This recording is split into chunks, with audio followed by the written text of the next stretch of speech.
Welcome to exam theory. तो बिहार आमीन के लिए यहाँ पर आपके लिए प्रैक्टिस सेट चलाया जा रहा है, जिनमें आपके प्रत्येक सेट में जो है 25 प्रश्न देखने को मिलेंगे। ये सभी प्रश्न जो आपके पहले जो बिहार आमीन के एग्जाम हुए उन पर आधारित ये सारे प्रश्न आपको देखने को मिलेंगे। तो इन सभी 25 प्रश्नों को आप अटेम्प्ट जरूर करके देखिएगा और कमेंट बॉक्स में बताइएगा कि आपके कुल 25 प्रश्नों में से कितने प्रश्न सही गए हैं। ये जो है टोटल आपके लिए जो है बिहार आमीन के लिए टोटल आपके परीक्षाओं से पहले 10 सेट कराए जाएंगे, जिनके जो है 3 सेट अभी तक कराए जा चुके हैं। चौथा नंबर सेट आपका आज कराया जाएगा। तो वीडियो के अंत तक जरूर बने रहिएगा। तो अगर आप इस चैनल पर नए हैं तो हमारे चैनल को सब्सक्राइब जरूर कर ले। ये हमारा सोशल मीडिया प्लेटफॉर्म है, आप हमसे यहाँ भी जुड़ सकते हैं। इसके लिंक आपको इस वीडियो के डिस्क्रिप्शन बॉक्स में मिल जाएंगे। और इस वीडियो को अपने दोस्तों के साथ शेयर करना बिल्कुल भी नहीं भूलिएगा। तो चलिए बढ़ते हैं आज के प्रश्नों की ओर। तो देखेंगे क्वेश्चन नंबर 1। यहाँ पे बोला जा रहा है कि किसी वस्तु को 20% के लाभ पर तथा 18% के हानि पर बेचने पर विक्रय मूल्य का अंतर कितना होता है? 570 रुपये है। तो फिर आगे बोला जा रहा है कि यदि इसे 12% के हानि पर बेचा जाए तो वस्तु का विक्रय मूल्य कितना होगा? तो आपको पता होना चाहिए कि सीपी जो है हमेशा खुद में कितना होता है, तो 100% होता है। कितना होता है? 100%। तो पहला विक्रय मूल्य जो उसे कितना पे बोला जा रहा है यहाँ पर कि 20% के लाभ पर बेचा जाएगा, यानी कि 100 से जो है इसे कितना में बेच दिया जाएगा? 120% में बेच दिया जाएगा। कितने में बेच दिया जाएगा? 120% में, 20% के लाभ पर, यानी कि 120% में बेच दिया जाएगा। लेकिन दूसरे विक्रय मूल्य में क्या बोला जा रहा है कि 18% के हानि पर बेचने पर, क्या कितने पे बेचने पर? 18% के हानि पर, यानी कि 100% का सीपी है तो इसे कितना में बेचना होगा 18% हानि करने के लिए? तो 82% में। कितना प्रतिशत में? 100 में से 18 माइनस करेंगे तो कितना? 82% में। यानी कि पहले जो है उसे 120% में बेचने के लिए कहा गया, लेकिन जब उसे 82% में उस वस्तु को बेचा जाएगा तो दोनों के विक्रय मूल्य में अंतर कितना दिया गया है? पैसे में 570 रुपये दिए गया। कितना दिया गया रुपये में? 570 रुपया। तो दोनों के विक्रय मूल्य में परसेंटेज में अंतर कितना है? तो 18 इधर, 20 इधर, यानी कि दोनों के विक्रय मूल्य में परसेंट में अंतर कितना है? 38% का जो है अंतर है। तो 38% का यहाँ पर अंतर का कितना वैल्यू दिया गया है? 570 रुपये। कितने रुपये? 570 रुपये। तो यहाँ पर क्या करेंगे? 1% का वैल्यू निकाल लेंगे। तो 19 दूनी 38 हो गया। यहाँ पर 19 दिया क्या हो गया आपका? 57 हो गया। 2 से 30 को काटेंगे तो कितना बार में चला जाएगा? 15 बार में चला जाएगा। तो 1% का वैल्यू जो है कितना आ गया? 5 रुपये। कितने आ गया? 5 रुपये। जो 1% का वैल्यू कितना? 5 रुपये। तो हमें सबसे पहले निकालना क्या है कि सीपी यानी कि क्रय मूल्य जो है उस वस्तु का क्या है। तो क्रय मूल्य जो हमेशा कितने रहता है? 100% रहता है। तो 1% का वैल्यू कितना है रुपये में? 5 रुपये। तो हमें निकालना है कितना है? 100% का वैल्यू। तो यहाँ पे क्या करेंगे? 100 से इसे गुना कर देंगे तो कितना आ जाएगा यहाँ पर? तो यहाँ पर जो है 1% का वैल्यू यहाँ पर कितना था? 15 था। ये सॉरी, यहाँ पर 5 नहीं था, कितना था? 15 था। तो 15 इंटू 100 करेंगे तो कितना आ जाएगा? 1500 रुपये आ जाएगा। कितना आ जाएगा? 1500 रुपये। यानी कि उस वस्तु का क्रय मूल्य कितना है? 1500 रुपया। लेकिन यहाँ पर क्रय मूल्य नहीं पूछा जा रहा। क्या पूछा जा रहा है कि यदि उस वस्तु को जो है 12% के हानि पर बेचा जाता है तो वस्तु का नया विक्रय मूल्य क्या होगा?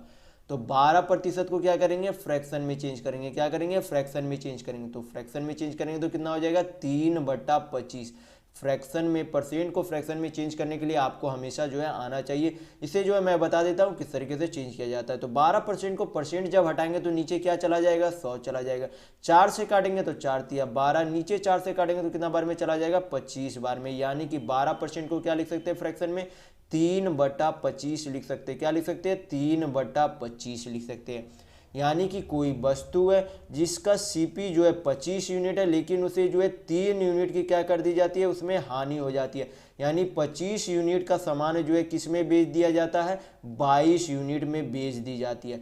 तो 25 यूनिट यहाँ पर क्या हो गया? एक तरीके से सीपी हो गया, और 22 यूनिट जो है यहाँ पर क्या हो गया? नया एसपी यानी कि नया विक्रय मूल्य हो गया। तो इस वस्तु का सीपी कितना आया था यहाँ पर? 1500 रुपये आया था। क्या आया था सीपी यहाँ पर? यानी कि क्रय मूल्य कितना आया था? 1500 रुपये आया था। यानी कि 25 यूनिट का वैल्यू जो है कितना है? 1500 रुपये। तो क्या करेंगे? 1 यूनिट का वैल्यू निकाल लेंगे। तो 25 छक जो है कितना हो गया? 150। 25 छक यानी कि कितना हो गया? 60 हो गया। यानी कि 1 यूनिट का वैल्यू जो है कितना आ गया? 60 रुपये आ गया। कितना आ गया? 60 रुपये।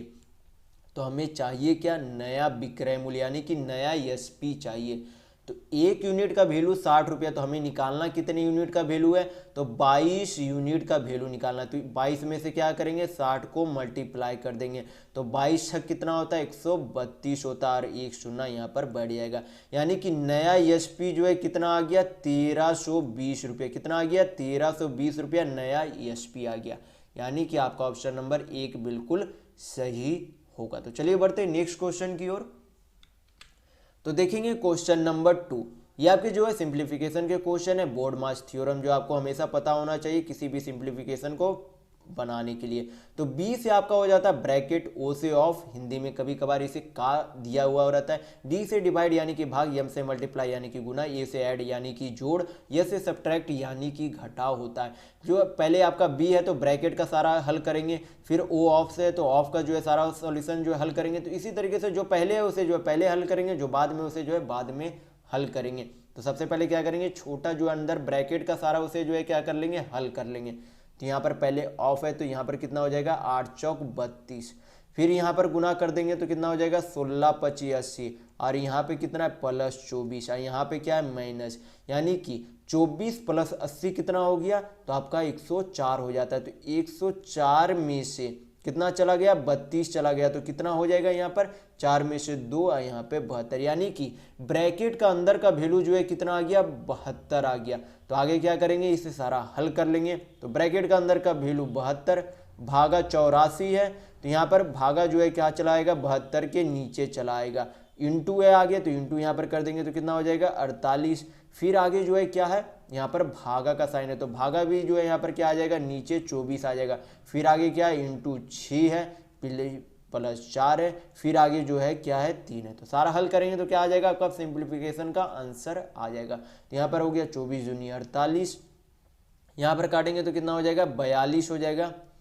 फिर 6 से काटेंगे तो 6 सत्ते 42, अब 12 छक यहाँ पर 72 हो जाता है। तो यहाँ पर जो है कितना आ गया 12, इधर जो है 6 बचा हुआ है गुना में, तो कितना हो जाएगा 12 छक 72 बटा 7, और आगे इधर सारा जोड़ेंगे तो कितना हो जाएगा 4 3 7, यानी कि इसे जो है नीचे एलसीएम कितना आ गया 7, 72 प्लस 7 सत्ते कितना हो गया 49। तो यहाँ पर क्या करेंगे, जोड़ देंगे सारा, तो 9 2 11, 7 4 11 1 12, यानी कि सिंप्लीफिकेशन का आंसर कितना आ गया 121 बटा 7।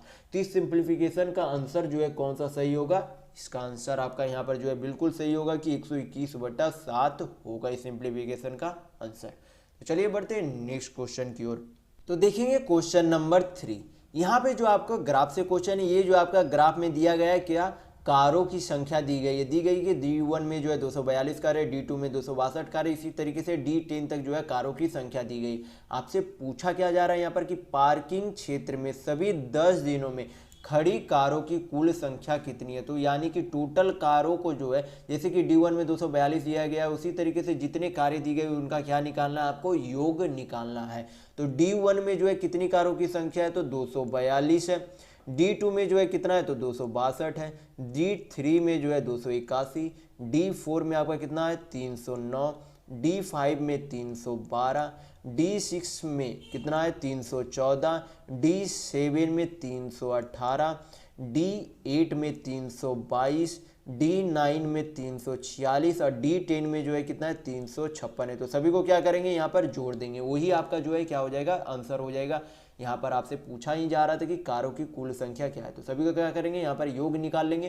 तो 2 2 4 1 5 9 5 14 2 16 4 20 8 28 2 30 6 36 6 आपका कितना हो जाता है 42, यानी कि 2 हाथ में 4, 6 4 10 8 18 1 19 1 20 1 21 21 2 23 4 27 5 32 4 36। तो हाथ में आपका कितना बच गया, 3 बच गया। यहाँ पर 3 जो है कितनी बार है, 1 2 3 4 5 6 7, तो 7 21 21 और 6 ऊपर कितना हो गया 27, 27 और 3 कितना हो गया 30, यानी कि टोटल कारों की संख्या कितनी है 3062 है। तो आपका यहाँ पर ऑप्शन नंबर 4 बिल्कुल सही होगा। तो चलिए बढ़ते हैं नेक्स्ट क्वेश्चन की ओर। तो देखेंगे क्वेश्चन नंबर 4।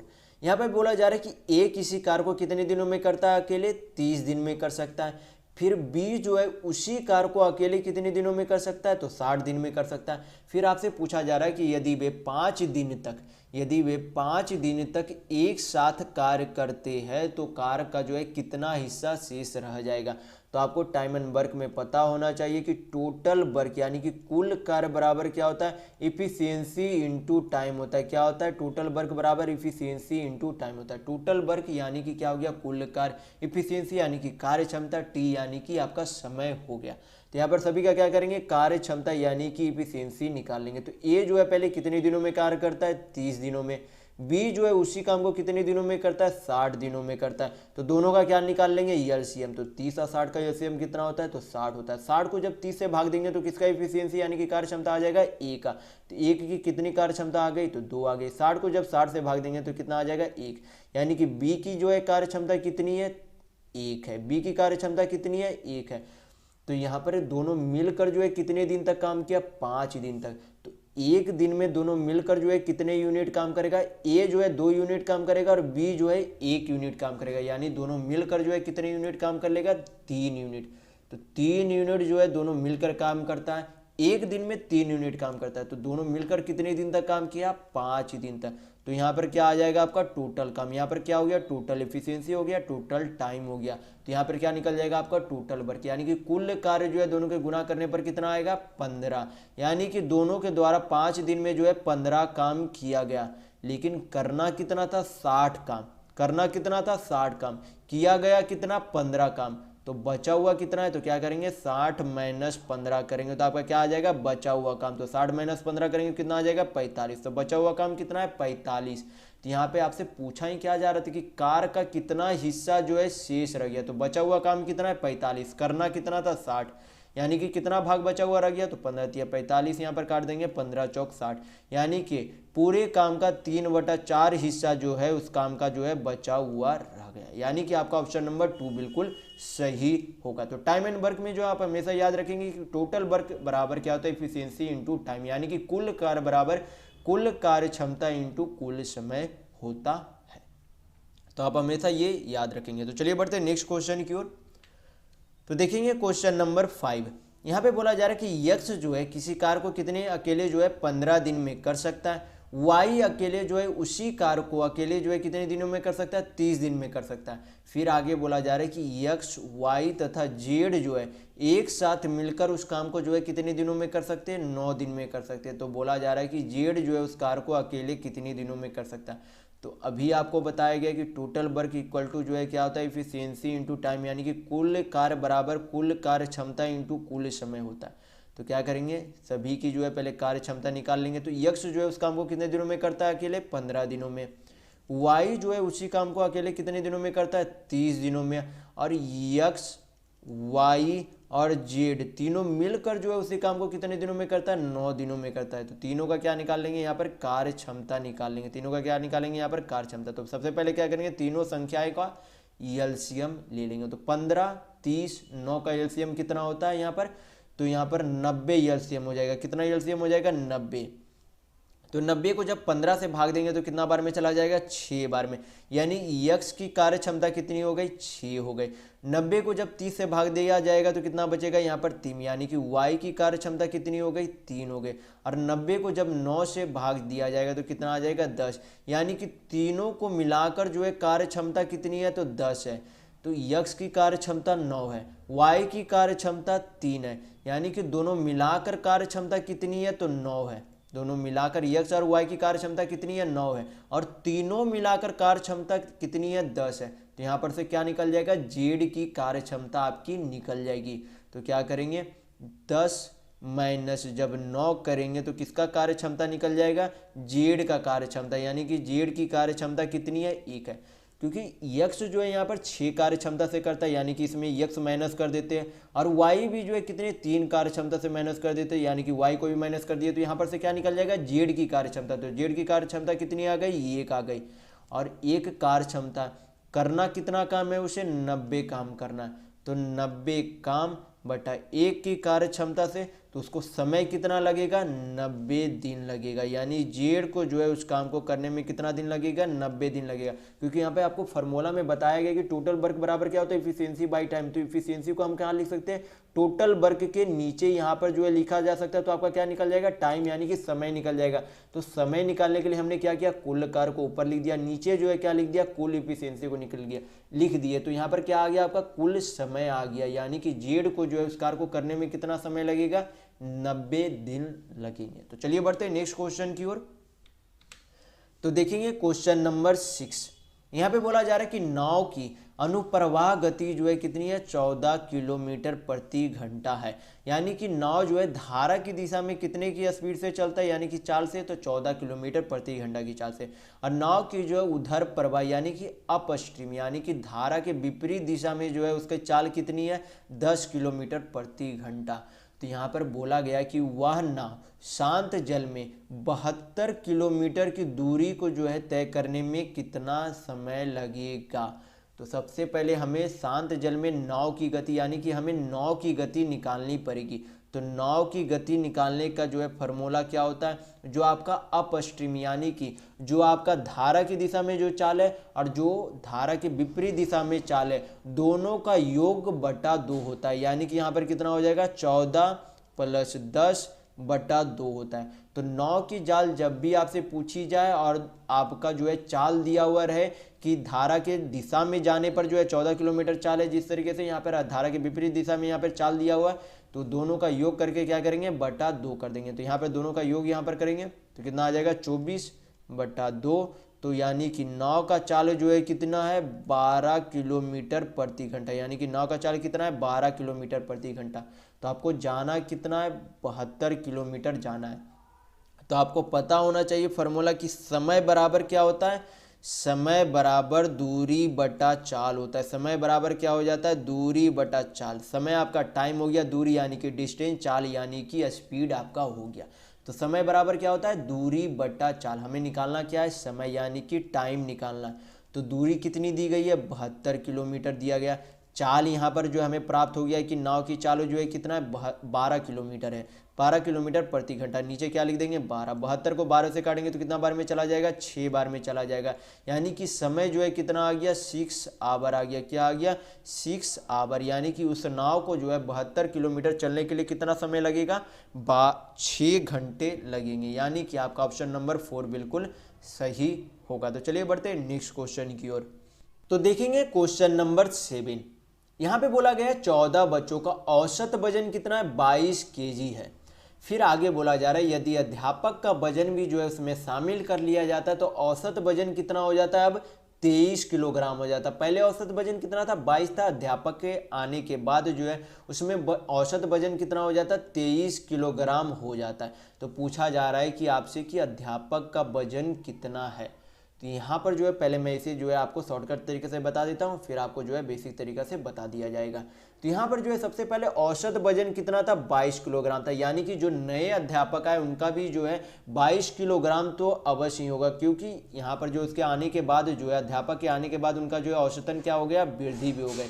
यानी कि 22 किलोग्राम जो है पहले से औसत वजन था, लेकिन अध्यापक के आने के बाद, तो अध्यापक के आने के बाद जो है टोटल यहाँ पे जो है नंबर ऑफ आदमियों की संख्या कितनी हो जाएगी, 14 बच्चे थे और एक जो है प्रिंसिपल हो गए। यानी कि टोटल आदमियों की संख्या कितनी होगी, 15। और औसत में कितनी वृद्धि होगी, पहले 22 थी, अब जो है औसत कितनी होगी, 23 होगी।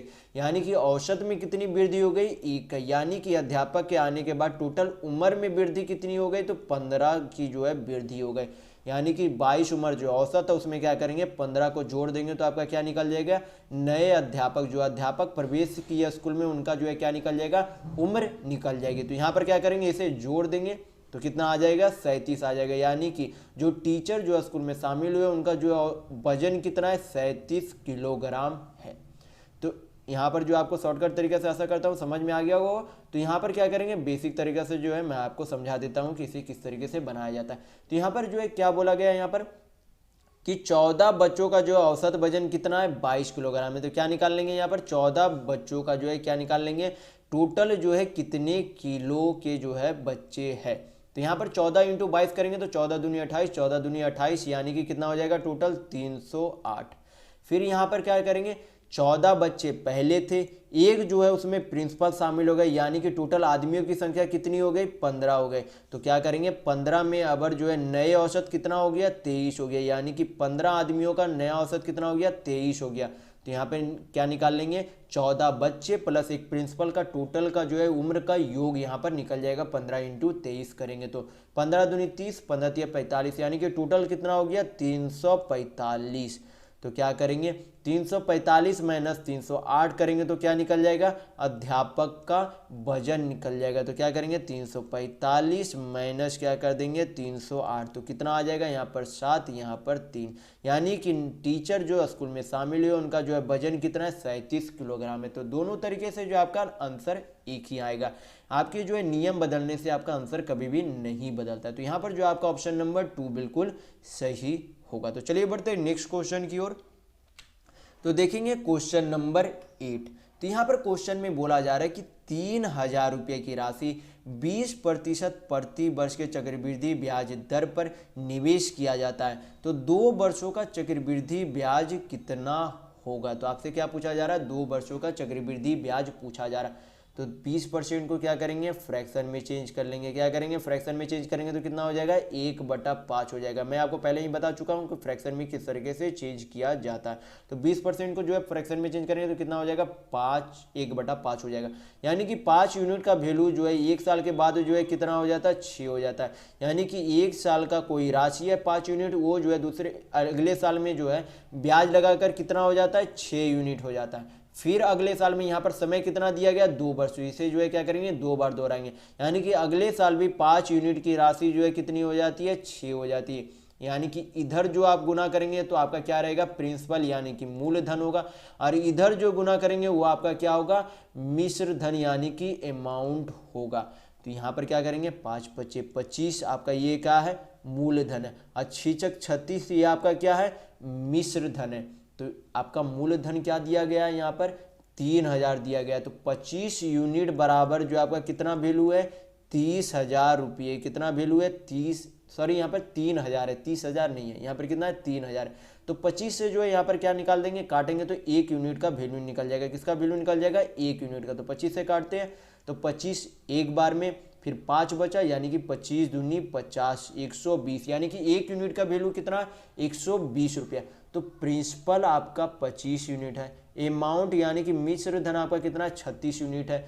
तो ब्याज आपका यहाँ पर से निकल जाएगा कि कितने यूनिट जो है ब्याज लगा है। आपसे यहाँ पर पूछा क्या जा रहा था, साधारण ब्याज पूछा जा रहा था। तो क्या करेंगे, ब्याज निकालने के लिए यानी कि कंपाउंड इंटरेस्ट बराबर किया जाता है अमाउंट यानी कि मिश्र धन माइनस मूलधन किया जाता है। तो अमाउंट यहाँ पर कितने है, 36 यूनिट है। प्रिंसिपल यानी कि मूलधन कितना है, 25 यूनिट है। दोनों का अंतर कितना हो गया, यहाँ पर 6 × 5 = 11, यानी 11 यूनिट जो है क्या मिलता है, चक्रवृद्धि ब्याज मिलता है। तो 1 यूनिट का वैल्यू कितना यहाँ पर, 120 रुपये। तो हमें निकालना कितने यूनिट का वैल्यू है, 11 यूनिट का वैल्यू निकालना। यानी कि क्या कर देंगे, 120 × 11 करेंगे तो आपका क्या निकल जाएगा, चक्रवृद्धि ब्याज निकल जाएगा। तो 120 × 11 करेंगे तो कितना आ जाएगा, 132 पे 1 शून्य, यानी कि 1320 रुपया जो है क्या बन जाएगा, चक्रवृद्धि ब्याज बन जाएगा। यानी कि आपका ऑप्शन नंबर 4 बिल्कुल सही होगा। तो चलिए बढ़ते हैं नेक्स्ट क्वेश्चन की ओर। तो देखेंगे क्वेश्चन नंबर 9। यहाँ पे बोला जा रहा है कि किसी बेलन सिलेंडर का वक्र पृष्ठ क्षेत्रफल कितना दिया गया, 25,344 सेंटीमीटर स्क्वायर दिया गया। फिर आगे बोला गया कि उसकी ऊंचाई यानी कि उसी बेलन की ऊंचाई जो है कितनी सेंटीमीटर है, 32 सेंटीमीटर है। फिर बोला जा रहा है, आपसे पूछा जा रहा है कि उस बेलन का आयतन कितना है जिसकी धरीता दिए गए बेलन सिलेंडर का आयतन का कितना गुना है, π/2 792 गुनी है। तो सबसे पहले आपको पता होना चाहिए कि सिलेंडर यानी कि बेलन का वक्र पृष्ठ क्षेत्रफल का जो है फॉर्मूला क्या होता है। यानी कि लेटरल सरफेस एरिया का जो है फॉर्मूला क्या होता है, आपका 2πr/h होता है। तो हमें निकालना क्या है, r निकालना है, क्योंकि ऊंचाई दी गई है और कुल वक्र पृष्ठ क्षेत्रफल दिया गया। तो सबसे पहले हम लोग क्या करेंगे, r यानी कि त्रिज्या निकालेंगे, किसके, बेलन का। बेलन का जो है क्या निकालेंगे, त्रिज्या निकालेंगे। तो सारा यहाँ पर जो है क्या करेंगे, पुट करेंगे 2 × 22/7, पाई को जो है 22/7 लिख सकते हैं। त्रिज्या हमें निकालना है, यानी कि उसे r से रहने देंगे। ऊंचाई कितनी दी गई है, हाइट 32 सेंटीमीटर। और टोटल जो है लेटरल सरफेस एरिया यानी कि वक्र पृष्ठ क्षेत्र पर टोटल जो है कितना दिया गया, 25,344 सेंटीमीटर स्क्वायर दिया गया। तो इसे सारा हल करेंगे तो आपका क्या निकल जाएगा, त्रिज्या यानी कि रेडियस निकल जाएगा। तो इसे हल करेंगे तो 11 दूनी 22, 11 दूनी 22, 11 तिया 33, 0 11 चौक 44 आपका कट गया। 16 से काटेंगे तो 16 दूनी 32, 16 1 4 3 7, 16 चौक 64, 16 चौक 64, 2 दूनी 4 दूनी 8, 8 से काटेंगे तो कितना बार में चला जाएगा, 8 1 8 8 64, यानी कि 18 8 144। तो r बराबर आपका कितना आ गया, 18 इंटू 7 करेंगे तो कितना आता है, 18 सत्या आपका 126 हो जाता है। यानी कि सिलेंडर का जो है यानी कि बेलन का जो है त्रिज्या कितना आ गया, 126 सेंटीमीटर आ गया। लेकिन यहाँ पर क्वेश्चन में आपसे बोला क्या जा रहा है कि उस बेलन का आयतन कितना होगा जिसकी धरीता जो है दिए गए बेलन यानी कि जो पहले दिया गया बेलन है उसके आयतन का जो है कितना गुना है, पाई बटा 792 गुना है। यानी कि जो आपका पहले बेलन दिया गया था उसके वॉल्यूम यानी कि आयतन का कितना गुना, पाई बटा 792 गुना जो है नए बेलन का आयतन होगा। क्या करेंगे, पुराने बेलन का आयतन निकालेंगे, उसमें से क्या गुना करेंगे, पाई बटा 792 गुना कर देंगे तो आपका क्या निकल जाएगा, नए सिलेंडर का आयतन यानी कि वॉल्यूम निकल जाएगा। तो आपको क्या पता होना चाहिए, सिलेंडर का वॉल्यूम का फॉर्मूला पता होना चाहिए। तो वॉल्यूम का फॉर्मूला क्या होता है, पाई r स्क्वायर एच होता है, किसका, सिलेंडर यानी कि बेलन का आयतन का फॉर्मूला क्या होता है, पाई r स्क्वायर एच होता है। तो यहाँ पर जो है इसे तोड़ेंगे तो पाई का 22/7 लिख सकते हैं। त्रिज्या कितना आया था, 126, तो r स्क्वायर है तो 126 इंटू 126। एच यानी कि ऊंचाई जो है पुराने सिलेंडर यानी कि बेलन का क्या दिया गया है, 32 सेंटीमीटर, तो 32 सेंटीमीटर यहाँ पर लिख देंगे। और जो नए बेलन का आयतन है वो पुराने बेलन के आयतन का कितना गुना है, पाई बटा 792 गुना। तो इसमें पाई बटा 792 गुना कर देंगे तो आपका क्या निकल जाएगा, नए सिलेंडर का वॉल्यूम यानी कि नए बेलन का आयतन आपको प्राप्त हो जाएगा। तो यहाँ पे क्या करेंगे, पाई बटा 792 गुना कर देंगे। तो पाई को क्या करेंगे, तोड़ देंगे तो आपका कितना आ जाएगा, 22/7, और नीचे जो है 792 इंटू में लिखा जाएगा। तो इसे हल करेंगे तो आपके नए बेलन का आयतन निकल जाएगा। तो हल करते हैं तो 7 से 126 को काटेंगे कितना बार में चला जाएगा, 7 1 7 8 56, यानी कि 18 बार में। 7 से इसे भी जो है 18 बार में काट देंगे। फिर यहाँ पर काटेंगे तो 11 दूनी 22, 11 7 77, 11 दूनी 22 बार में चला गया। फिर यहाँ पर काटेंगे तो 18 चौक 72, 4 बार में चला गया। 2 से काटेंगे तो 2 दूनी 4 हो गया, और इधर से 2 से काटेंगे तो कितना बार में चला जाएगा, 11 बार में चला जाएगा। यानी कि 11 बचा हुआ, यहाँ पर 18 बचा हुआ और यहाँ पर 32 बचा हुआ, यानी कि 11 इंटू 18 इंटू 32 करेंगे तो आपका नए सिलेंडर यानी कि नए बेलन का आयतन प्राप्त हो जाएगा। तो यहाँ पर गुना करेंगे तो यहाँ पर कितना हो जाता है, 18 तिया 54 और 18 तिया 54 और 18 दूनी 36, यानी कि टोटल कितना हो गया, 576। 576 गुने 11 करेंगे तो 576, यहाँ पर 576, 6 7 6 13, हाथ में 7 5 12 1 13, 5 1 6, यानी कि आपके नए बेलन का आयतन कितना आ गया, 6336 सेंटीमीटर स्क्वायर आ जाता है। कितना, 6336 सेंटीमीटर स्क्वायर आपका जो है नए सिलेंडर का आयतन यानी कि वॉल्यूम होगा। तो आशा करता हूँ आपको ये क्वेश्चन जो है समझ में आ गया होगा। अगर नहीं समझ में आया तो इसे जो है दोबारा पीछे जाकर जो है दोबारा रिपीट करके देखिए, तो आपको जो है आसानी से जो है समझ में आ जाएगा। नहीं आया समझ में तो 1-2 बार रिपीट करके देखिए, जरूर आपको समझ में आ जाएगा। और आपको जो है ये 2 फार्मूला जो हमेशा ध्यान रखना है आपको जो है बेलन में कि लेटरल सरफेस एरिया यानी कि वक्र पृष्ठ क्षेत्रफल का फार्मूला क्या होता है, 2πrh, और इसका वॉल्यूम यानी कि आयतन का फार्मूला क्या होता है, πr स्क्वायर एच होता है। तो चलिए बढ़ते हैं नेक्स्ट क्वेश्चन की ओर। तो देखेंगे क्वेश्चन नंबर 10।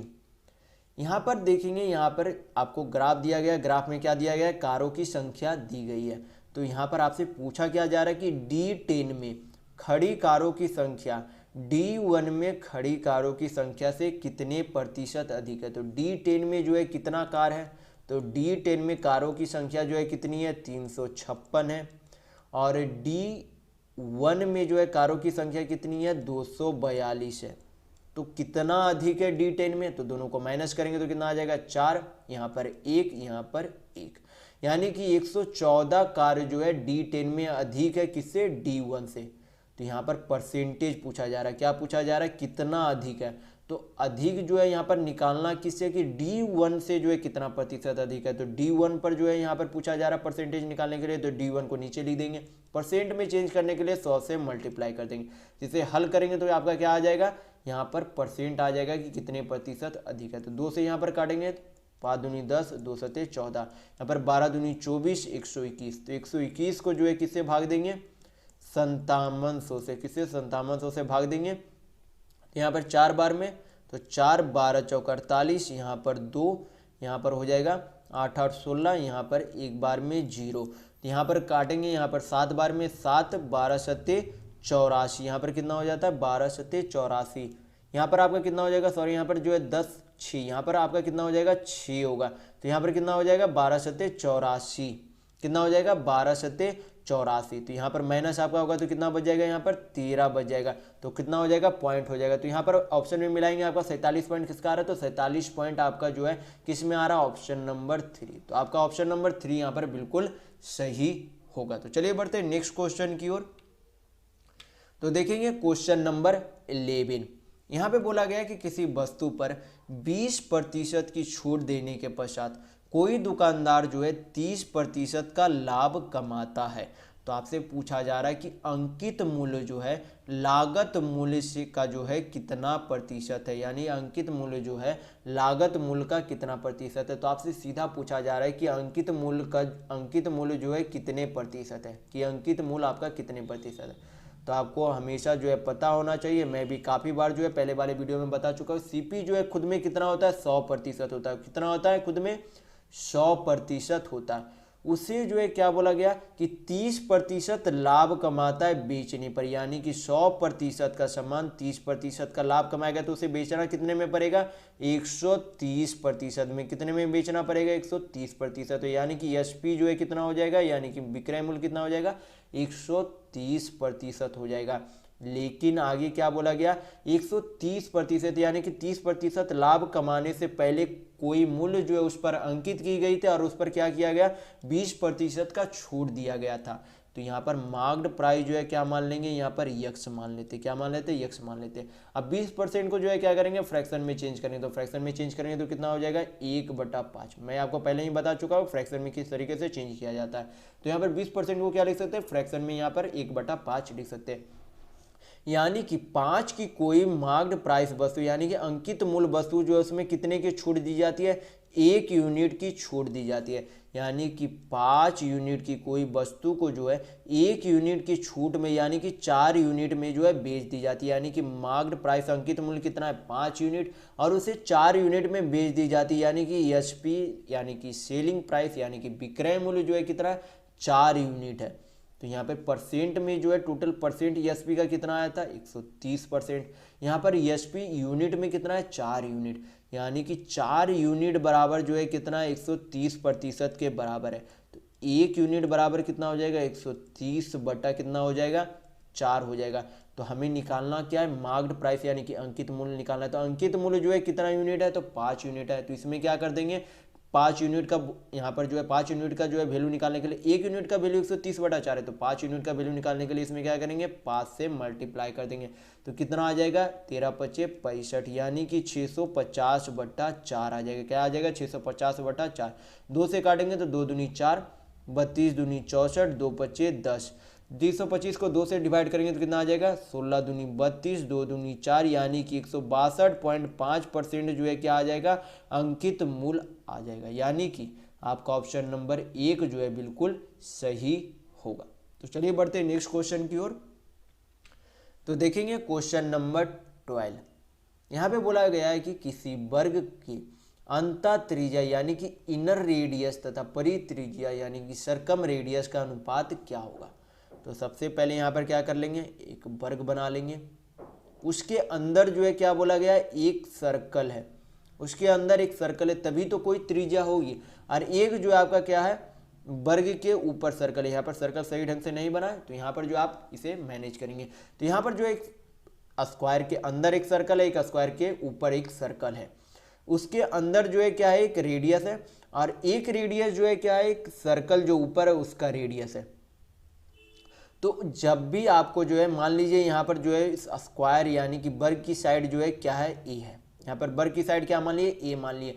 तो जब भी आपके वर्ग के अंदर कोई सर्किल बनाई जाएगी और तो उसका रेडियस पूछा जाएगा, तो क्या हो जाता है, रेडियस जो होता है साइड का आधा होता है। क्या होता है, साइड का आधा होता है, यानी कि इनर रेडियस जो है क्या हो जाएगा, a/2 हो जाएगा, यानी कि अंतः त्रिज्या क्या हो जाएगी स्क्वायर का, a/2। तो आपको हमेशा ध्यान रखना है कि वर्ग के अंदर जब सर्किल बने और उसका अंतः त्रिज्या पूछा जाए तो उसके साइड का यानी कि वर्ग के साइड यानी कि भुजा का जो है क्या हो जाता है, आधा हो जाता है। लेकिन जब उसकी जो है परित्रिज्या यानी कि जब उसके परित्रिज्या पूछी जाए तो उस वर्ग के डायगोनल के आधा जो है क्या हो जाती है, त्रिज्या हो जाती है उसके परित्रिज्या। तो आपका इसका जो है क्या करना पड़ेगा, यहाँ पर डायगोनल निकालना पड़ेगा। तो साइड ए है तो डायगोनल निकालने के लिए क्या करते हैं, √2 इंटू साइड करते हैं। क्या करते हैं, √2 इंटू साइड करते हैं। तो डायगोनल क्या हो जाएगा, √2a हो जाएगा। तो इसका रेडियस क्या हो जाएगा, तो रेडियस अभी आपको बताया गया कि टोटल डायगोनल यहाँ पर क्या हो गया, इसका एक तरह से डायमीटर हो गया। तो रेडियस क्या हो जाएगा, डायगोनल का आधा, यानी कि परित्रिज्या का जो है रेडियस क्या हो जाएगा, √2a/2। तो ये क्या हो गया आपकी ये आपके अंतः त्रिज्या, और ये आपकी जो है क्या है, परित्रिज्या यानी कि सर्कम रेडियस है। तो इसे जो हल करेंगे तो आपका दोनों का अनुपात निकल जाएगा। तो 2 से 2 जो है चला गया, ए से ए चला गया। तो दोनों का अनुपात कितना आ गया, 1:√2 आ गया, यानी कि आपका ऑप्शन नंबर 3 बिल्कुल सही होगा। तो आपको हमेशा ध्यान रखना है कि जब भी स्क्वायर के अंदर सर्किल बने तो भुजा का आधा रेडियस होता है, और जब वर्ग के बाहर सर्कल बने तो उसके डायगोनल का आधा जो है क्या हो जाता है, उसका रेडियस बनता है। तो चलिए बढ़ते हैं नेक्स्ट क्वेश्चन की ओर। देखिए क्वेश्चन नंबर 13। यहाँ पे बोला जा रहा है आपके क्वेश्चन में कि एक कार 24 मिनट में 18 किलोमीटर की दूरी तय कर सकती है। फिर आगे बोला गया है कि बस की गति जो है कार की गति की क्या है, दोगुनी है। तो हमें सबसे पहले किसकी गति निकालनी पड़ेगी, कार की जो है गति यानी कि कार की स्पीड निकालनी पड़ेगी। तो सबसे पहले आपको फॉर्मूला पता होना चाहिए कि चाल बराबर क्या होता है, आपका दूरी बटा समय होता है। क्या होता है, चाल बराबर दूरी बटा समय होता है। तो ये फॉर्मूला जो आप हमेशा टाइम एंड डिस्टेंस में याद रखेंगे, चाल बराबर क्या होता है, दूरी बटा समय होता है। तो क्या करेंगे, कार की चाल यानी कि कार का स्पीड निकालने के लिए दूरी को ऊपर रखेंगे। तो दूरी कितनी दी गई है कार द्वारा ट्रैवल करने के लिए, 18 किलोमीटर। समय कितना दिया गया, तो 24 मिनट दिया गया। लेकिन यहाँ पर दूरी जो है किस में दी गई है, किलोमीटर में। समय यहाँ पर क्या दिया गया, मिनट में दिया गया। तो मिनट को क्या करेंगे, हमेशा घंटा में चेंज कर देंगे, क्योंकि आपकी दूरी अगर किलोमीटर में हो तो समय को किस में चेंज कर देंगे, घंटा में चेंज करेंगे। तो 24 मिनट को घंटा में चेंज करने के लिए क्या करेंगे, 60 से डिवाइड कर देंगे। तो इसे हल करने के लिए क्या करेंगे, ऊपर में 18, 60 जो आपका नीचे वो कहाँ चला जाएगा, ऊपर की ओर चला जाएगा। नीचे क्या बचेगा, यहाँ पर 24 हो जाएगा। तो इसे हल करेंगे तो 6 चौक 24, ऊपर में 6 तिया 18, 4 से 60 को काटेंगे तो कितना बार में चला जाएगा, 15 बार में चला जाएगा। यानी कि कार की गति जो है कितनी आ जाएगी, 15 तिया 45 किलोमीटर प्रति घंटा जो है किसकी स्पीड हो जाएगी, आपके कार की स्पीड। तो यहाँ पे क्या बोला जा रहा है, बस की गति जो है कार की गति का दोगुना है। यानी कि बस की गति जो है क्या बोला जा रहा है, बस का स्पीड जो है किसके, कार की स्पीड का दोगुना। यानी कि कार अगर 45 किलोमीटर प्रति घंटा चलती है तो बस कितने चलेगी, 45 दूनी 90 किलोमीटर प्रति घंटा। कितने स्पीड हो जाएगी बस की, 90 किलोमीटर प्रति घंटा। तो यहाँ पे आपसे पूछा क्या जा रहा है, आपसे पूछा जा रहा है कि बस 135 किलोमीटर की दूरी कितने मिनट में तय कर सकती है। तो आपको ये भी पता होना चाहिए कि समय बराबर जो आपका क्या होता है, समय बराबर दूरी बटा चाल होता है। समय बराबर आपका क्या होता है, दूरी बटा चाल होता है। तो आपको हमेशा जो है दोनों याद रखना है कि समय बराबर क्या होता है, दूरी बटा चाल होता है। यहाँ पर जो है दूरी और ये जो है आपका क्या है, चाल। यानी चाल को जो है यहाँ पर चाल की जगह समय कर दिया गया और समय की जगह जो है चाल यहाँ पर हो जाता है। तो आपके एक फार्मूला याद रख सकते हैं या फिर दोनों फार्मूला याद रख सकते हैं। तो यहाँ पर जो है समय बराबर क्या होता है, दूरी बटा चाल। तो बस को जो है ट्रैवल कितना करना है, 135 किलोमीटर। कितना, 135 किलोमीटर, और उसकी चाल यानी कि स्पीड बस की कितनी है 90 किलोमीटर प्रति घंटा। तो इसे जो है काटेंगे तो 45 दूनी 90, 45 तिया 135, यानी कि 3/2 घंटा जो है उस बस को जो है यात्रा करने में लगेंगे, कितने 135 किलोमीटर की दूरी को तय करने में। लेकिन यहाँ पर समय किसमें पूछा जा रहा है, मिनट में पूछा जा रहा है। किसमें पूछा जा रहा है, यहाँ पे बोला जा रहा है कि मिनट में जो है कितने तय कर सकती है। तो ये हमारा किस में आया, घंटा में आया। तो इसे क्या करेंगे, मिनट में चेंज करने के लिए 60 से मल्टीप्लाई कर देंगे, यानी कि 3/2 इंटू क्या कर देंगे 60 कर देंगे। तो 2 से जो है 60 को काटेंगे तो कितना बार में चला जाएगा, 30 बार में चला जाएगा, यानी कि कितना आ जाएगा 30 तिया 90 मिनट आ जाएगा। क्या आ जाएगा 30 तिया 90 मिनट, यानी कि उस बस को जो 135 किलोमीटर की दूरी को तय करने में कितना समय लगेगा, 90 मिनट लगेगा। तो चलिए बढ़ते हैं नेक्स्ट क्वेश्चन की ओर। तो देखेंगे क्वेश्चन नंबर 14।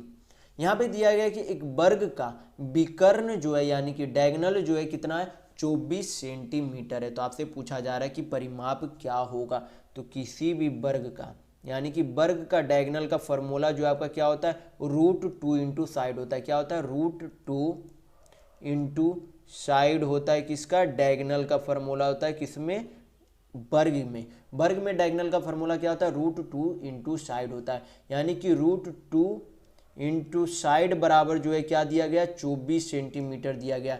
तो साइड क्या हो जाएगा, साइड जो आपका हो जाएगा 12√2 हो जाएगा। साइड आपका क्या हो जाएगा 12√2, क्योंकि 24 को जो है क्या लिख सकते हैं 12 इंटू 2 लिख सकते हैं, और √2 से जब 2 को काटेंगे तो क्या बचेगा, √2 बचेगा, यानी कि साइड आपका क्या बचेगा 12√2 बचेगा। तो आपसे पूछा क्या जा रहा है, परिमाप पूछा जा रहा है। तो परिमाप का फॉर्मूला क्या होता है, 4 इंटू साइड होता है। क्या होता है 4 इंटू साइड, या फिर आप बोल सकते हैं एक साइड निकल गया तो चारों साइड का योग क्या बनता है, वर्ग की परिमाप बनती है, या फिर आप इसे 4 इंटू साइड भी बोल सकते हैं, इसका फॉर्मूला होता है।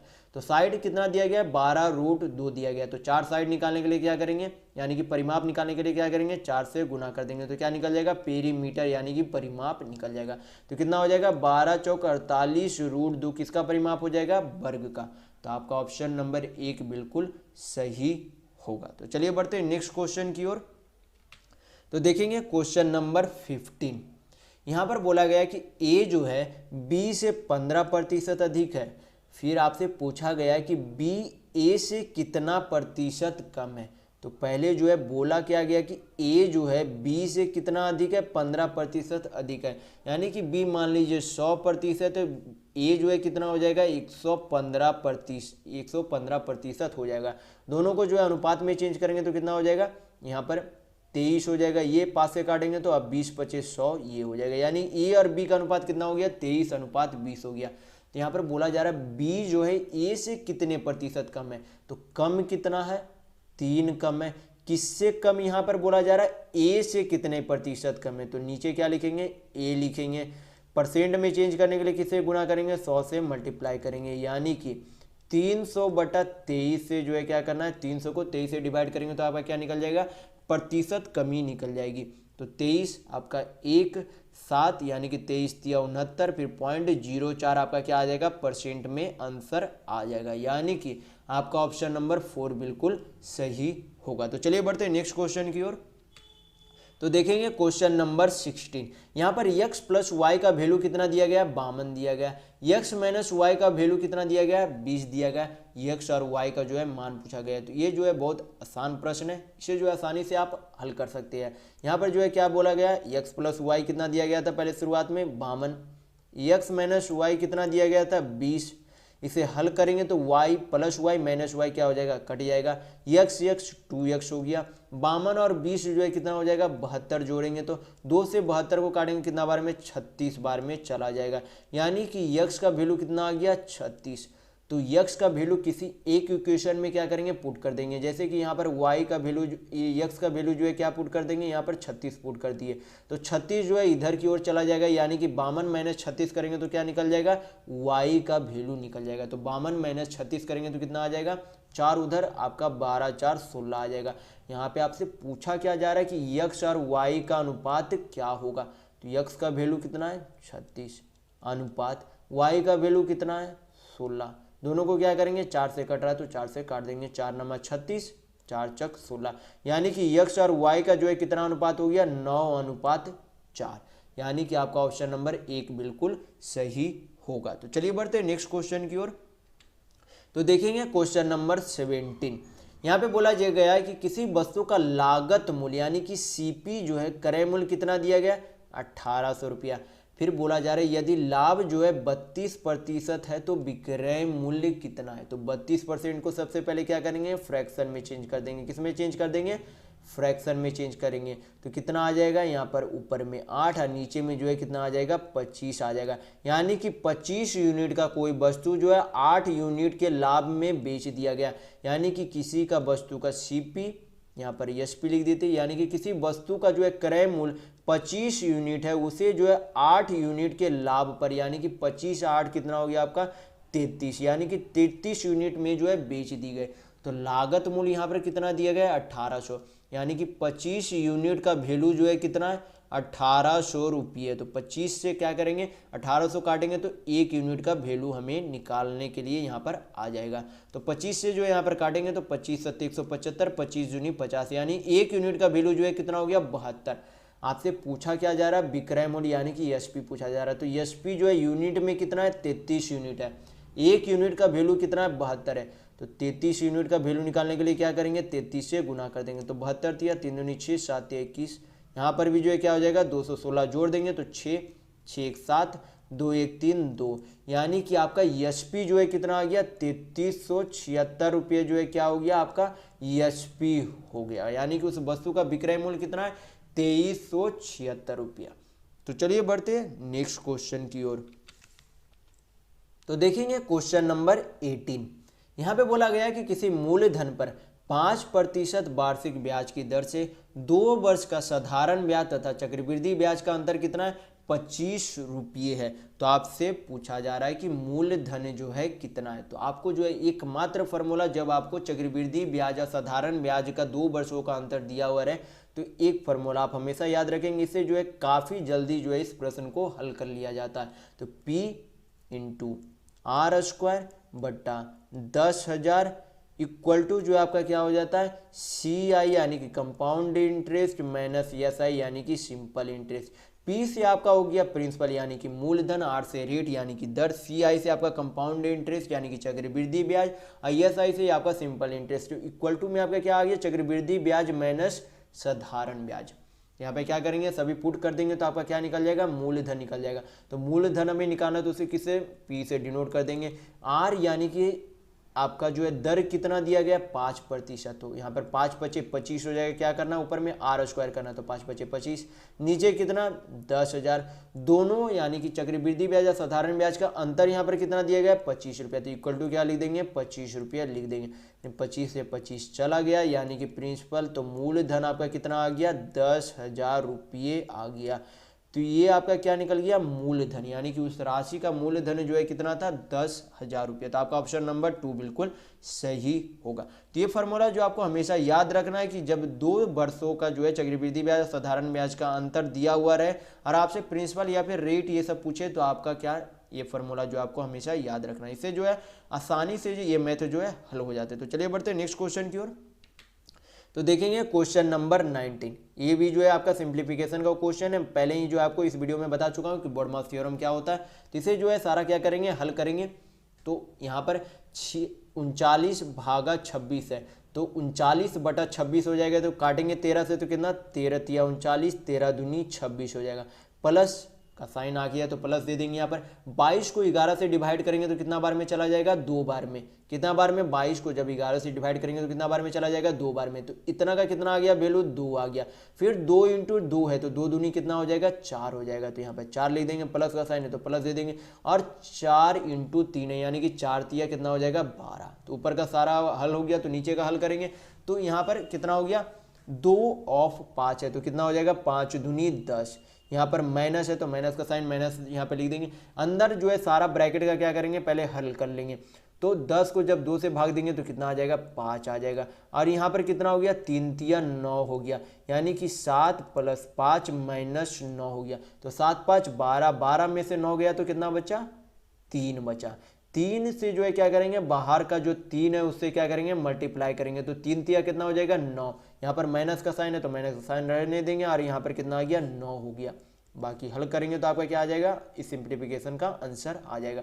तो नीचे 10 में से 9 गया तो 1 बचा, ऊपर जो है एलसीएम कितना हो जाएगा, 2 हो जाएगा, यहाँ पर 3 हो गया, 4 दूनी 8, 12 दूनी 24, तो यहाँ पर कितना हो गया 8 3 11, 11 24 जो है कितना हो जाएगा 35 हो जाएगा, कितना हो जाएगा 11 24 35, और नीचे में जो है क्या हो जाएगा 2 हो जाएगा, यानी कि सिंप्लीफिकेशन का आंसर कितना है 35/2। आपका ऑप्शन नंबर 2 बिल्कुल सही होगा। तो सिंप्लीफिकेशन को आपको परीक्षाओं में जो है संभल कर बनाना होता है, काफ़ी स्टूडेंट जो है इसमें गलती कर परीक्षाओं में चले आते हैं। तो आप हमेशा इसे जो है तोड़ कर जो है इसे थोड़े थोड़े करके बनाएंगे, जिससे जो है प्रश्न जो है लेंदी ना बने। तो आप जो है परीक्षाओं में इस पर जो है अधिक ध्यान देंगे। तो चलिए बढ़ते हैं नेक्स्ट क्वेश्चन की ओर। तो देखेंगे क्वेश्चन नंबर 20। यहाँ पर हो गया कि D3 आपसे पूछा जा रहा है, यहाँ पर जो है कारों का जो है संख्या दी गई है सारा। यहाँ पर आपसे बोला गया है कि D3 तथा D8 में खड़ी कारों की संख्या का जो है अंतर कितना है। तो D3 में जो है सबसे पहले कारों की संख्या कितनी है D3 में, तो D3 में कितना है टोटल 281 है, कितना है 281 है। फिर आपका बोला गया D8 में, तो D8 में जो है टोटल कारों की संख्या कितनी है 322, यानी कि D8 में जो है टोटल कारों की संख्या कितनी है 322। तो दोनों का क्या निकालना है, अंतर निकालना है। तो 322 में से क्या करेंगे, 322 में से 281 को माइनस करेंगे तो दोनों का अंतर निकल जाएगा, यानी कि 2 में से 1 गया 1, 12 में से 8 गया 4, तो दोनों का अंतर कितना है 41, यानी कि आपका ऑप्शन नंबर 2 बिल्कुल सही होगा। तो चलिए बढ़ते हैं नेक्स्ट क्वेश्चन की ओर। तो देखेंगे क्वेश्चन नंबर 21। यहाँ पे बोला गया है ए तथा बी जो है मासिक आय, ए का जो है मासिक आय कितना है 12,000 रुपये और बी का जो है मासिक आय कितना है 8,000 रुपये है। फिर आगे बोला गया उनके मासिक व्यय का अनुपात कितना है 5:3 में जो है क्या करता है, दोनों जो है उस राशि को खर्च करता है। कमाता है ये 12,000 रुपया और बी जो है 8,000 रुपया, दोनों खर्च जो है 5:3 के जो है अनुपात में जो है दोनों खर्च करता है। फिर बोला जा रहा है आगे कि यदि वे प्रति माह जो है समान राशि बचाते हैं तो उनमें से प्रत्येक जो है हर वर्ष कितना राशि बचाता है। तो इसे हल करने के लिए यहाँ पर जो है सबसे पहले रेशियो में क्या मान ले, दोनों में x मल्टीप्लाई कर दे ताकि आगे जो है कन्फ्यूजन ना हो इसे हल करने में। तो सबसे पहले ए जो है कमाता कितना है 12,000 रुपये कमाता है, कितना कमाता है 12,000 रुपये, उनमें से जो है 5x को क्या कर दिया जाता है खर्च कर दिया जाता है। तो इसमें से जब 12,000 कमाता है 5x को खर्च कर देता है, तो जब 12,000 में से 5x को माइनस कर देंगे तो क्या निकल जाएगा, बचत निकल जाएगा। ये जो है इतना कमाता है इतना खर्च कर दिया, यानी कि जितना कमाता है उसमें से खर्च को माइनस करेंगे तो क्या निकल जाएगा, आपका बचत निकल जाएगा। फिर बी जो है कितना कमाता है 8,000 रुपये कमाता है, कितना कमाता है 8,000 रुपये, और खर्च कितना कर देता है 3x जो है खर्च कर देता है। तो 8,000 रुपये कमाया और 3x जो है खर्च कर दिया, तो जितना कमाया उसमें से खर्च करने से माइनस कर देंगे तो आपका क्या निकल जाएगा, बचत निकल जाएगा। तो दोनों तरफ क्या है बचत है, दोनों का बचत जो है क्या है बराबर है, तो क्या कर देंगे यहाँ पर इक्वल टू का साइन दे देंगे। तो इसे हल करेंगे तो x का वैल्यू यहाँ पर निकल जाएगा, तो आपका निकल जाएगा क्या, इससे बचत की राशि निकल जाएगी। x की जो वैल्यू होगी आपकी क्या होगी, बचत की राशि होगी। तो यहाँ पर हल करेंगे तो यहाँ पर कितना आ जाएगा, 5x को उधर भेजेंगे तो 2x हो जाएगा, और 8,000 को इधर भेजेंगे तो कितना हो जाएगा 4,000 हो जाएगा। तो 2 से काटेंगे तो कितना बार में चला जाएगा, 2,000 बार में चला जाएगा, यानी x का वैल्यू जो है कितना आ गया 2,000 आ गया, यानी कि उसकी बचत जो है कितनी है 2,000 है। 2,000 यहाँ पर जो है एक तरीके से बचत नहीं है, ये यहाँ पर क्या है बचत नहीं है, यहाँ पर जो है x का वैल्यू आया, यहाँ पर क्या आया आपका x का वैल्यू आया। तो यहाँ पर x में जब मल्टीप्लाई करेंगे, यहाँ पर जो है x में यानी कि x में जो है 5 को मल्टीप्लाई करेंगे तो कितना आ जाएगा 10,000, यानी कि 10,000 जो है क्या आ गया, ए का जो है व्यय यानी कि खर्च आ गया। कमाता एक कितना था 12,000 कमाता था, कितना कमाता था 12,000, खर्च कितना कर देता था 10,000 खर्च कर देता था। तो बचाया होगा कितना, 12,000 में से 10,000 माइनस करेंगे तो कितना आ जाएगा 2,000 आ जाएगा, कितना आ जाएगा 2,000 आ जाएगा, यानी कि आपका ऑप्शन नंबर 3 बिल्कुल सही होगा। तो यहाँ पर भी 2,000 आ रहा है, यहाँ पर भी 2,000 आ रहा है, लेकिन यहाँ पर जो आपका 2,000 जो है क्या है बचत नहीं है। यहाँ पर जो है 2,000 किसका आया था, यहाँ पर x का वैल्यू आया था, जो कि यहाँ पर x में गुना करने पर आपका क्या आ जाता है टोटल व्यय आ जाता है। तो टोटल राजस्व यानी कि कमाई में से क्या करेंगे टोटल व्यय को माइनस करेंगे तो आपका क्या निकल जाएगा, बचत निकल जाएगा। तो आपका ऑप्शन नंबर यहाँ पर 3 बिल्कुल सही होगा। तो चलिए बढ़ते हैं नेक्स्ट क्वेश्चन की ओर। तो देखेंगे क्वेश्चन नंबर 22। यहाँ पर जो है टोटल आपके जो है छक्कों की संख्या दी गई है, यहाँ पर और बल्लेबाजों की संख्या दी गई है। यहाँ पर दिया गया कि 2 बल्लेबाज जो है 1 छक्का मारते हैं, 3 बल्लेबाज जो है 2 छक्का मारते हैं, 1 बल्लेबाज 3 छक्का मारता है, 3 बल्लेबाज 4 छक्का मारता है, 2 बल्लेबाज जो है 5 छक्का मारता है। तो यहाँ पर आपसे पूछा क्या जा रहा है कि छक्कों की जो है संख्या की माध्यिका कितनी है। आपसे पूछा क्या जा रहा है कि छक्कों की संख्या की माध्यिका कितनी है। तो माध्यिका निकालने का मतलब क्या होता है कि बीच की संख्या। तो सबसे पहले क्या करेंगे, एक छक्का जो है कै बल्लेबाज मारता है, 2 बल्लेबाज मारता है, यानी कि एक जो है कितने बार, 2 बार हो गया। 2 छक्के जो है कितने बल्लेबाज मारता है, 3 बार मारता है, 3 बल्लेबाज मारता है, यानी कि 2 छक्के जो है कितने बार हो गए, 3 बार हो गए। फिर 3 छक्का जो है कितने बल्लेबाज मारते हैं, तो 1 बल्लेबाज मारते हैं, यानी कि 3 एक बार हो गया।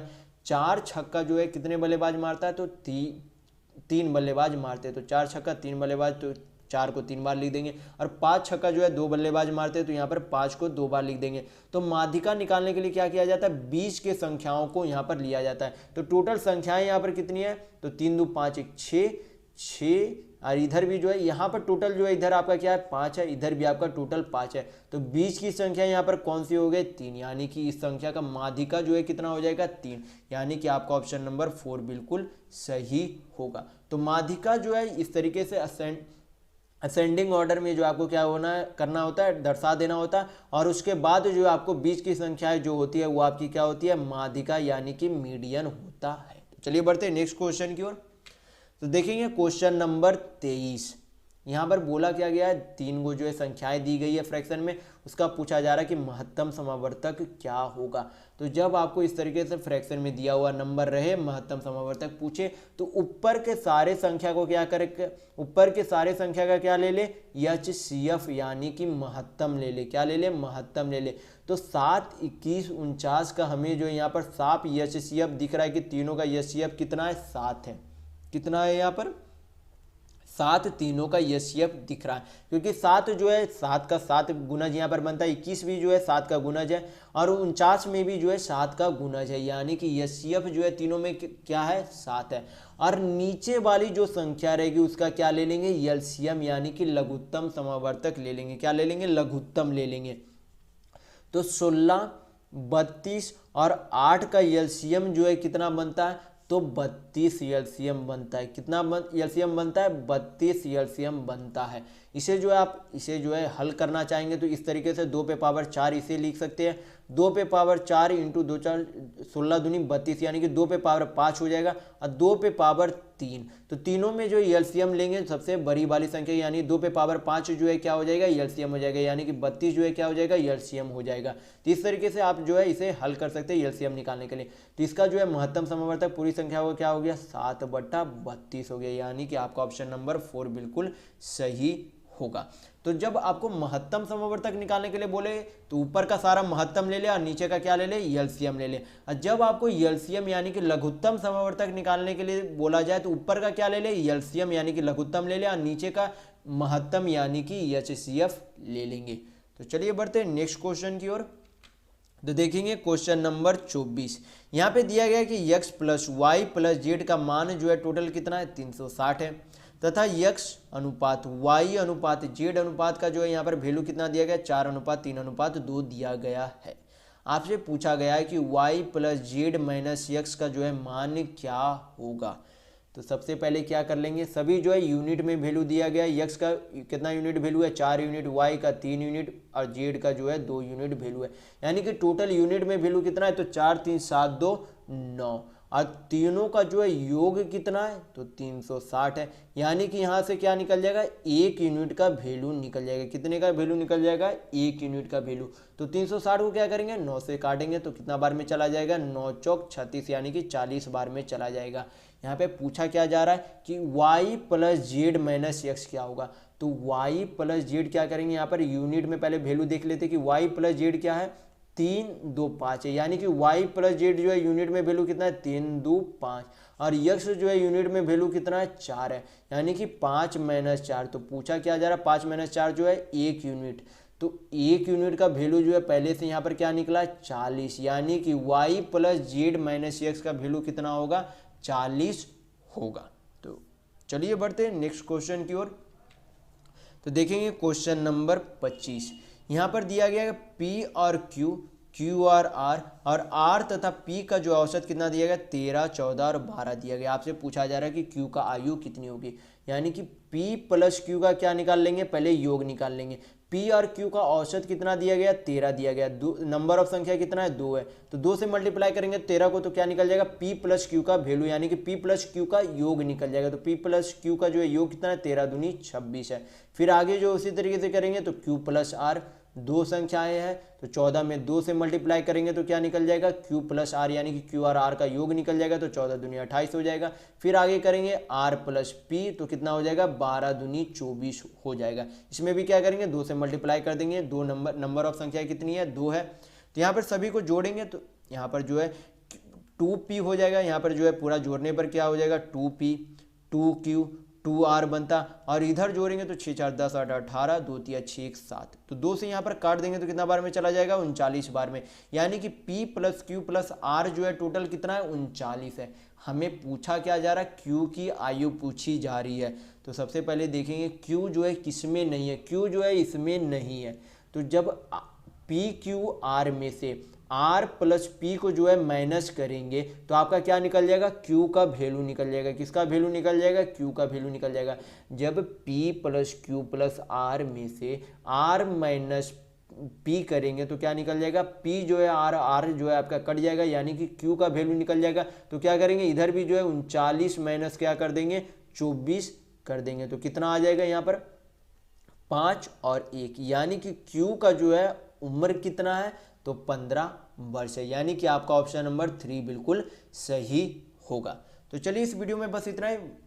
अगर आपको ये वीडियो पसंद आया तो लाइक कीजिएगा, नए हैं तो चैनल को सब्सक्राइब जरूर कर लीजिएगा। ये हमारा सोशल मीडिया प्लेटफॉर्म है, आप हमसे यहाँ भी जुड़ सकते हैं। इसके लिंक आपको इस वीडियो के डिस्क्रिप्शन बॉक्स में मिल जाएंगे, और इस वीडियो को अपने दोस्तों के साथ शेयर करना बिल्कुल भी नहीं भूलिएगा।